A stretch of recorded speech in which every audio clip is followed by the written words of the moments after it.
কুরবানির পশু কেমন হবে, যে কুরবানির পশু সুঠাম এবং সুন্দর হওয়া চাই, এটা স্পষ্ট। 4 ধরনের কুরবানির পশু কুরবানি করা একেবারে নাজায়েজ। কি সেটা? 1, স্পষ্ট খোড়া নিষেধ, স্পষ্টভাবে যেগুলো খোড়া কুরবানি করা নিষেধ। 2, স্পষ্ট কানা, স্পষ্ট রোগা ও জীর্ণ শীর্ণ, অর্ধেক কান কাটা, ছিদ্র করা, অর্ধেক শিং ভাঙা, এটা স্পষ্টভাবে নিষেধ, যেগুলো চলবে না। তবে যদি কোনো ব্যক্তি নিখুঁত কিনে, মনে করেন যে ভাগে তো অনেকে দেয়, নিখুঁত যদি কেনার পর যদি নতুন করে খুঁত তৈরি হয়, মনে করেন গোয়ালে আপনি রেখেছেন, অনেক গরু দেখবেন যে গোয়ালের সাথে গা ঘেঁষে না, হঠাৎ করে হতেই পারে, তো বলছে সেটা জায়েজ, কেন সে তো দেখে কিনেছিল ভালো, কিন্তু বাই চান্স যদি এরকম হয়ে যায় কোনো সমস্যা নেই। এটা কোথায় আছে? আপনি মিরাতের মধ্যে পাবেন। দেখুন কেমন পশু কুরবানি করবেন। এই হাদিস আছে সহিহ মুসলিম এবং মিশকাতের মধ্যে, যে রাসূল সাল্লাল্লাহু আলাইহি সাল্লাম বলেছেন, তোমরা দুধ দাঁত ভেঙে নতুন দাঁত উঠা পশু ব্যতীত জবাহ করো না। 1 নম্বর শব্দ কিন্তু বলছে রাসূল সাল্লাল্লাহু আলাইহি সাল্লাম, তোমরা দুধ দাঁত ভেঙে নতুন দাঁত ওঠা না পর্যন্ত পশু জবাহ করবে না। কষ্টকর যদি তোমাদের জন্য হয় তবে 1 বছর পূর্ণকারী ভেড়া, দুম্বা, স্বাধীন যে কোনো পশু হালাল কুরবানি করতে পারো। কথা বুঝেন? যদি প্রথম শর্ত কিন্তু হচ্ছে দুধ দাঁত ভেঙে যে নতুন দাঁত ওঠে, বুঝেন বলে? আপনারা তো বুঝেন এটা, দুধ দাঁত ভেঙে যদি নতুন দাঁত ওঠে, বাংলাদেশে দেখবেন প্রচুর পরিমাণে আছে, তো এরকম তো অভাব নাই। বলছে এটা কুরবানি করতে সবচাইতে উচ্চ। তবে যদি কোনো ব্যক্তি না পায়, একটা পশু মনে করেন হৃষ্টপুষ্ট হয়ে গেছে, সুন্দর স্বাস্থ্য শরীর থাকে, দেখবেন যে অনেক কিন্তু পশু হবে দাঁতে না, এক কথা গ্রামের ভাষায়, তবে সেটা কুরবানি করা যায়। দেখুন, দুধে দাঁত ভেঙে দাঁত ওঠা পশু কুরবানি করা উত্তম। তবে আরব বিদ্বানগণের মতে অনেক পশুর বয়স বেশি, হৃষ্টপুষ্ট হওয়া সত্ত্বেও সঠিক সময়ে দাঁত উঠে না, এইসব পশু কুরবানি করায় দোষের কিছু নয়। তবে যদি আমার প্রশ্ন হয়েছে, এটা আমার ব্যক্তিগত মতামত, যেহেতু রাসূল সাল্লাল্লাহু আলাইহি সাল্লাম বলছেন যে দুধে দাঁত ভেঙে যদি নতুন দাঁত ওঠে তো কুরবানি করো, তা আমরা তো পাবোই, তাহলে আমরা ওটা করতে যাবো কেন? বুঝেননি বোধহয় আমার কথা, এটা আমার ব্যক্তিগত মতামত বলছি। এবার দেখুন কুরবানি কয় দিন করা যায়? কুরবানি 3 দিন পর্যন্ত করা যাবে, এটা রাসূল সাল্লাল্লাহু আলাইহি সাল্লাম বলছেন। এবার দেখুন কুরবানির আরেকটা গুরুত্বপূর্ণ বিষয়, সেটা হচ্ছে নখ এবং চুল কাটা সম্পর্কিত। এটা হচ্ছে সহিহ মুসলিম এবং মিশকাতের মধ্যে, যে উম্মে সালামা রাদিয়াল্লাহু আনহা হচ্ছে বর্ণিত, রাসূল সাল্লাল্লাহু আলাইহি ওয়াসাল্লাম বলেছেন, তোমাদের মধ্যে যারা কুরবানি দেওয়ার ইরাদা রাখো তারা যেন জিলহজ মাসের চাঁদ উঠার পর হতে কুরবানি সম্পূর্ণ করা পর্যন্ত চুল নখ কর্তন করা হতে বিরত থাকে। কথা বলে বুঝেন না আমার কথা? মনে করেন যে জিলহজ মাসে যখন চাঁদ উঠে যাবে, রাসূল সাল্লাল্লাহু আলাইহি সাল্লাম বলছেন, হাদিসটা উম্মে সালামা রাদিয়াল্লাহু আনহা থেকে বর্ণিত, যে তোমাদের মধ্যে যারা কুরবানি দেওয়ার ইরাদা করেছো, প্রতিজ্ঞা করেছো, মনে মনে নিয়াত করেছো, যে ইন্নামাল আমালু বিন্নিয়াত, প্রত্যেকটা কাজ কিন্তু মানুষের নিয়াতের উপর নির্ভরশীল, মানে অন্তরে যেটা করেছেন আপনি, যে ইরাদা রাখো, তারা যেন জিলহজ মাসের চাঁদ ওঠার পর হতে কুরবানি সম্পূর্ণ করা পর্যন্ত স্থানের চুল নখ কর্তন করা থেকে বিরত থাকে, মানে কাটা থেকে বিরত থাকে। বুঝেননি আমার কথা? এটা রাসূল সাল্লাল্লাহু আলাইহি সাল্লাম বলছেন। এবার দেখুন কুরবানি দিতে যে ব্যক্তিরা অক্ষম তাদের ক্ষেত্রে কি হবে, যারা এটা যদি পালন করে। এটা আছে সুনানে আবু দাউদ, নাসাই এবং মিশকাতের মধ্যে বর্ণনা করা আছে, যে কুরবানি দিতে অক্ষম ব্যক্তিগণ, মানে যারা কুরবানি দিতে পারবে না, কুরবানির খালেস নিয়াতে যদি তারা এটা করে, যেটা বললাম, যে চুল নখ বা গোপ ছাটা অবাঞ্ছিত যে লোমগুলান আছে এগুলান থেকে যদি সে বিরত থাকে, আল্লাহ রাব্বুল আলামিন কুরবানি করার মতো তাকে পূর্ণাঙ্গ সওয়াব দেবেন। সুবহানাল্লাহ। মানে যারা পারবে না, সামর্থ্য নেই, সামর্থ্যহীন ব্যক্তি, তারা যদি এই কাজটা করে তাহলে তারা এই সওয়াবটা পাবে। এটা রাসূল সাল্লাল্লাহু আলাইহি সাল্লাম বলেছেন। কোথায় আছে? সুনানে আবু দাউদ, নাসাই এবং মিশকাতের মধ্যে বর্ণনা করা আছে। এবার দেখুন কুরবানির পশু কয় প্রকার? বলছেন উহা 3 প্রকার এবং ওর মধ্যে সামঞ্জস্যপূর্ণ বা ওই স্বজাতির উট, গরু, ছাগল, দুম্বা, ভেড়া এবং এসবের মধ্যে অন্তর্গত। বুঝেননি বোধহয় আমার কথা? উট, গরু, ছাগল, ভেড়া উভয়ের মধ্যে নর এবং মাদি অন্তর্গত। বলছে এটা হচ্ছে কুরবানি দেওয়া যায়। এবার দেখুন রাসূল সাল্লাল্লাহু আলাইহি সাল্লামের কুরবানিটা কেমন ছিল। এটা আছে বাইহাকি এবং মিশকাতের মধ্যে, যে রাসূল সাল্লাল্লাহু আলাইহি সাল্লাম সর্বদা খাসি কুরবানি করতেন। এটা ছিল উত্তম। কথাটা বুঝিয়ে না আগে, কারণ রাসূল সাল্লাল্লাহু আলাইহি সাল্লাম নিজে মদিনায় মুকিম এবং মুসাফির অবস্থাতেই দুটি করে খাসি কুরবানি দিতেন। মানে রাসূল সাল্লাল্লাহু আলাইহি সাল্লাম মুকিম এবং মুসাফির অবস্থাতে দুটি করে তিনি কুরবানি দিতেন। অনেকেই খাসি কুরবানি দেওয়াকে খুদ বলে অপছন্দ করেন, কিন্তু এটি মূলত খুদ নয়। এতে গোস্ত রুচিকর, দুর্গন্ধ মুক্ত দূর হয় এবং সুস্বাদু হয়। কেটা বলেছে জানেন? সহিহ বুখারীর ধারাভাষ্যকার ইবনে হাজার আসকানি রহমতুল্লাহ আলাইহি তিনি বর্ণনা করছেন। যে অনেকে বলে না যে রাসূল সাল্লাল্লাহু আলাইহি সাল্লাম তো বলছেন যে তোমরা খুদ ব্যতিরিকে করো, খুদ, তাহলে কেন তোমরা খাসি কুরবানি করো? রাসূল সাল্লাল্লাহু আলাইহি সাল্লাম নিজেই খাসি কুরবানি করছেন।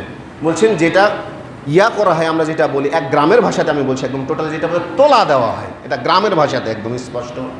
তো এতে কিন্তু খুঁত হয় না। এটা কি বলছেন? ওই গোস্তটা সুস্বাদু হয়, দুর্গন্ধমুক্ত হয়, উপাদেয় হয়, যার কারণে ইবনে হাজার আসকানি রহমতুল্লাহ আলাইহি বলছেন এটা আদৌ খুঁত নয়। যে বলে সে বুঝে না, এটা বলছেন। এবার দেখুন যে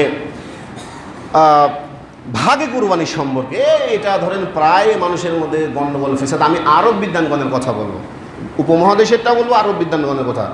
ভাগে কুরবানি দেওয়া যায়, এটা আরব বিদ্যানগণ একদম স্পষ্ট মত, ভাগে কুরবানি দেওয়া যায়। তবে উত্তম এবং জায়েজের মধ্যে পার্থক্য আছে। আমার কথা বলে বুঝেননি? উত্তম এবং জায়েজের মধ্যে পার্থক্য আছে। আমি যেটা বারবার উদাহরণ দেয় না, যে একই ক্লাসের রুল 1, 2, 3, 4, 1কে সর্বদা দেখবেন ভালো চোখে সাথ দেখে, যে ট্যালেন্ট ছাত্র, 2 কেউ দেখে, 3 কেউ দেখে, 10, 12কে দেখেন এমন নয়, দেখে, তবে তার চাইতে বেশি বলে যে এক রুলটা আসলেই ভালো। ওর উপর স্যার এতটুকু ভরসা রাখতে পারে যে ছাত্রটা আমার যদি এসএসসি ইন্টার পরীক্ষা দেয় তো গোল্ডেন এ প্লাস পেতে পারে যদি ট্যালেন্ট হয়। আমি এমন বলছি না যে কুরবানি দেওয়া যাবে না, আমি বলছি উত্তম এবং জায়েজের মধ্যে পার্থক্য আছে। দেখুন যেটা উত্তম সেটা উত্তমই। রাসূল সাল্লাল্লাহু আলাইহি ওয়াসাল্লাম যেহেতু খাসি কুরবানি এটা দেওয়া উত্তম, তাই ভাগে কুরবানি করা জায়েজ, আরব বিদ্বানগণ বলছেন। এবার দেখবেন যে ভাগে যে কুরবানি দেবেন এর ক্ষেত্রে কয়েকটা জিনিস লক্ষ্য করতে বলছেন আরব বিদ্বানগণ। কি? কুরবানির ক্ষেত্রে লক্ষ্য করতে হবে টাকাটা হালাল কিনা। বুঝেননি বোধহয় আমার কথা? টাকাটা আপনার বৈধ কিনা, 1 নাম্বার। 2 নাম্বার, লোকটা নামাজি কিনা। এখানেই তো খাবেন বলদ আপনারা। দেখবেন যে লোকটা নামাজি কিনা। যদি বেনামাজি হয় তার সাথে ভাগে কুরবানি দেবেন না। এটা আমার কথা নেই, কিন্তু আপনি রাগ করতে পারেন। সালাল ফজান সৌদি আরবের বর্তমানে গ্র্যান্ড মুফতি, তাকে জিজ্ঞাসা করা হয়েছে, কিন্তু বড় বড় সুন্দর দেখবেন, স্যার বলতে পারবেন যেহেতু স্যার হজে গিয়েছিলেন, যে জায়গা আছে নির্দিষ্ট করে, ওখানে কিন্তু তারা বক্তব্য দেয়। তো বলছেন যে যারা বেনামাজি তাদের কুরবানি প্রসঙ্গে কি, যারা বিশেষ করে সৌদি আরবের বাহিরে যারা দেয়, ওরা কিন্তু সালাত তাদের 5 ওয়াক্ত করে, বিড়ি সিগারেট যাই খাক, তো এদেরটা কি? তো বলছে ও মুসলিম নয়, ওর কুরবানি কি, জাকাত কি, এই কি সেই কি, কোনোটাই কাজে লাগবে না। কি বুঝলেন? এটা আমার কথা নয়, কিন্তু আপনারা আবার রাগ করেন না, এটা আমার নয়। বলছে ওর কুরবানি বলে কিচ্ছু হবে না।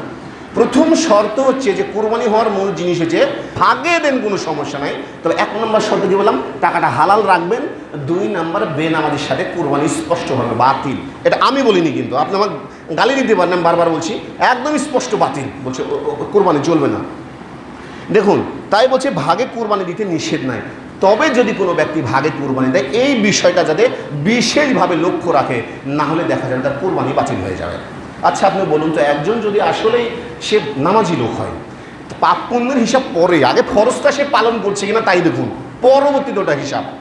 যদি সে নামাজি হয়, সে যদি সালাত আদায়ই করে, পরবর্তীতে যদি একজন বেনামাজির সাথে কুরবানি দেবেন 30,000 টাকা দিয়ে, আল্লাহ তো বলছেন তোমার তাকওয়া দেখি, তো যদি মুসলিমই না হয় তাহলে আপনার টাকাটা কেন আপনি নষ্ট করতে যাবেন?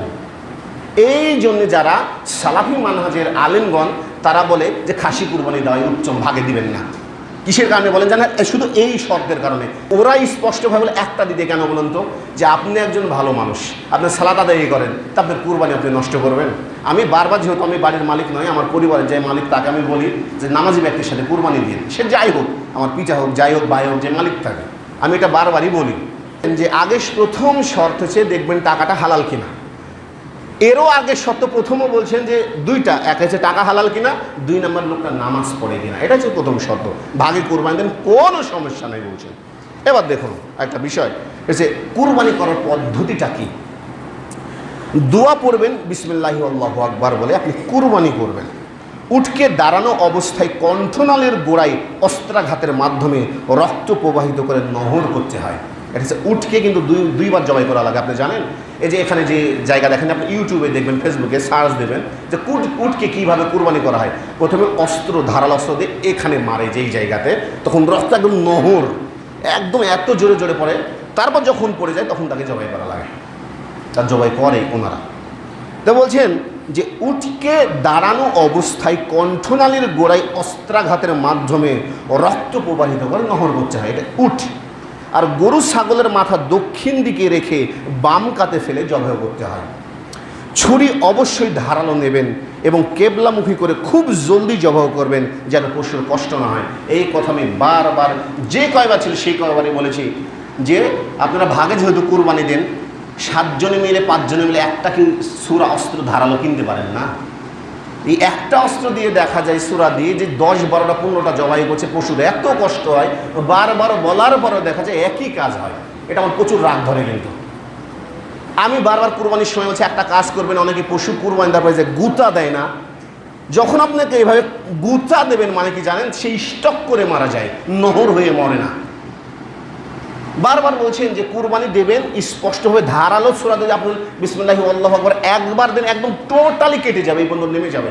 ওই এমনিতে রক্তপাত হয়ে বন্ধ হয়ে মারা যাবে, মানুষ যেমন অজ্ঞান হয়ে মারা যায় না। বিজ্ঞানীরা বলছেন যে এটা একদম হচ্ছে ভালো পদ্ধতি, হালাল পদ্ধতি। কোন দেশের বিজ্ঞানী বলছেন জানেন? ইহুদি, খ্রিস্টান, মার্কিন যুক্তরাষ্ট্র, ইংল্যান্ডেরা বলছেন যে মুসলিমরা যে পদ্ধতিতে পশু জবাই করা এটা সবচেয়ে উত্তম।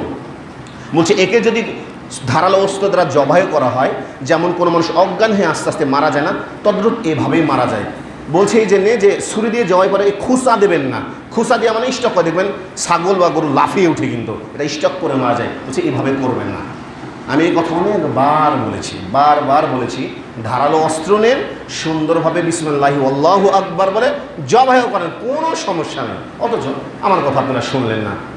এবার যাতে না দেখি যে ওই 12টা 14টা গরু ছাগল ভেড়া একটা দিয়ে জবাই করছে, আপনি নিজে নেবেন, কত টাকা লাগে একটা ছুরি কিনতে, এই কাজ যেন আর করবেন না, গরুকে কষ্ট দেবেন না। বলছে এমনভাবে কুরবানি বা জবাইও করবে যাতে ওই পশু বুঝতে না পারে, এটা বলছেন স্পষ্ট। আরেকটা বলছেন নিজের কুরবানি নিজে করবেন। নিজের কুরবানি কি করবেন? নিজেকেই করতে হবে, এটা হচ্ছে উত্তম। নিজের কুরবানি নিজেই করবেন। আমি বারবার আপনাদেরকে বলেছি যে কাউকে কুরবানি করার জন্য 1 টাকাও দেবেন না, 1 টাকাও দেবেন না, পয়সাও তাদেরকে দেবেন না। যদি সেই ক্যাটাগরির মধ্যে অন্তর্ভুক্ত হয়, বুঝেন তো, ক্যাটাগরিতে বুঝেন, তাহলে তাকে নিজের থেকে পারিশ্রমিক দিবেন। পরবর্তীতে যদি আপনার বাড়ি থেকে দেওয়ার ভাগ সেটা দেবেন, কোনো ভাগ থেকে দেবেন না। যদি কেউ জবাইও করে, কেন নেবে? ও সচ্ছল ব্যক্তি, কেন কুরবানির গোশত নেবে? কি কারণে?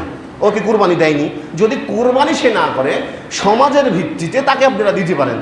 যার সামর্থ্য আছে ওই জবাই করার জন্য দেখা যায় যে গরুর প্রতি 100, 200, 300, 500 টাকা পর্যন্ত নেয়, আবার 6 থেকে 7 কেজি গোশ দিলে বলে এই এমনই মহল্লার লোকরা আমাকে কিছুই দেয় না। এই ভাববেন যে ব্যবসায়িক লোক। আমি নাম করে বলছি না, এর আগেও কিন্তু পার্শ্ববর্তী গ্রামে অবস্থায় হয়েছে। ইমাম কুরবানি যে টাকা নিয়েছে, 6 থেকে 7 কেজি গোশ দিয়েছে, বলছে এই গোষ্ঠী নেব না। ও কুরবানি করতে আসেনি, ব্যবসা করতে এসেছে, 100% বলে কুরবানি করেনি। ও কিসের জন্য কাজ করবে? ওর জন্যে গোস্ত কিসের জন্য খাবে? ও দুস্থ, ও অভাবী, এসেছে ব্যবসায়িক, 1 পয়সাও দেবেন না। আমি বললাম উত্তম কি নিজের কুরবানি নিজে করলে সাহসটা করিয়েন। যারা 5টা 7টা যেই ভাগই দেন, উঠলে 10 ভাগ আপনি বা খাসি দেন, নিজে ফেলে কুরবানি করেন বিসমিল্লাহি আল্লাহু আকবার বলে, হালাল টাকা দিয়ে সুন্দরভাবে কুরবানি হয়ে যাবে। আমার কথা মনে হয় বুঝেননি, আপনাদেরকে বোঝাতে পারেনি মনে হয়। বলেন না, কিছুই বলেন না, এই কথা মনে রাখবেন। এবার দেখুন কারো আশাতেই থাকবেন, আমি যেটা বললাম কারো আশাতে থাকবেন। ইমাম আসতে দিদি কী হয়েছে, আপনি মারবেন, কোনো সমস্যা নেই।